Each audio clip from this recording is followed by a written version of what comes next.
Noi abbiamo avuto 2 insegnanti che ci sono stati segnalati e un collaboratore scolastico e un direttore dei servizi amministrativi.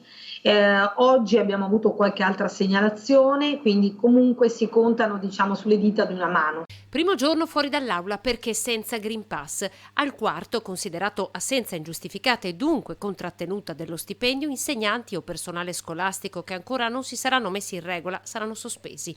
Sono insegnanti che rifiutano tutto il meccanismo che priverebbe la loro libertà, conferma la dottoressa Palumbo, dirigente dell'ufficio scolastico regionale del Veneto. In qualche caso è stato presentato invece un certificato di esenzione dalla vaccinazione, che è l'altra modalità comunque che permette di entrare, che non è stato considerato regolare dai dirigenti scolastici, perché il certificato di esenzione deve essere rilasciato dal medico vaccinale e non da altri medici come il medico di famiglia o uno specialista, per esempio. Si controlla attraverso l'app come al ristorante, le verifiche sono quotidiane, il che rende il meccanismo estremamente macchinoso per tutti gli istituti.